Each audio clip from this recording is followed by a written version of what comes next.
College ফ্রেন্ডকে আজকে বউ সাজাচ্ছি। ফ্ল্যাশব্যাক। হ্যালো এভরিওয়ান, আসসালামু আলাইকুম, welcome back to my another vlog. আজকে আমি আমার কলেজেরই এক ফ্রেন্ডকে বউ সাজাচ্ছি। আজকে তার আশীর্বাদ, বিয়ে না কিন্তু। সে হলো আমার হিন্দু ব্রাইড। সে এত ব্যস্ত এত ব্যস্ত এত ব্যস্ত, মানে কি বলবো।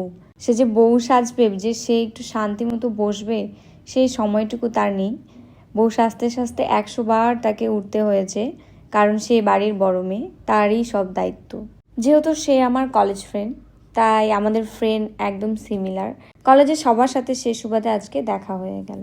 বউ ফ্রি হলে এখন আমরা চলে যাচ্ছি বউ সাজাতে। সে বলতেছে শুধু যে আমি যদি একটু ঘুমাতে পারতাম তাহলে অনেক ভালো হতো, কারণ সারা রাত ভালো মতো ঘুম হয়নি, অনেক ক্লান্ত সে। ব্যস্ততার কথা কি বলি, যেহেতু সে হিন্দু, তার জন্য তাদের একটা লগ্ন আছে, সেই লগ্নর মধ্যেই আশীর্বাদ হয়, না হলে বলে হবে না। এই জন্য অনেক জলদি জলদি তাকে সাজাতে হয়েছে। এই যে সে রেডি, এখন শুরু হয়ে যাবে তার আশীর্বাদ। বলাই হলো না, ছেলের বাসা কিন্তু কলকাতায়।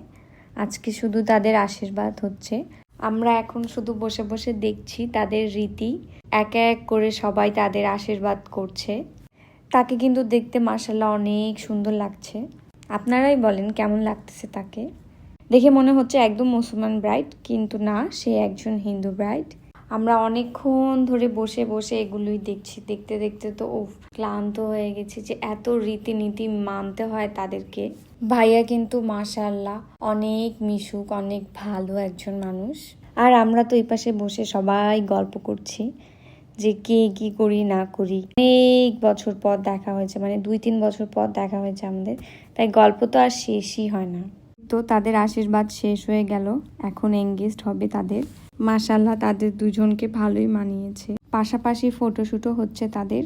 অবশ্যই জানাবে তোমরা তাকে কেমন লাগছে। তো আজকের ব্লগটি এই পর্যন্তই থাকছে। টাটা, বাই বাই, আল্লাহ হাফেজ এভরিওয়ান, সবাই ভালো থাকবে।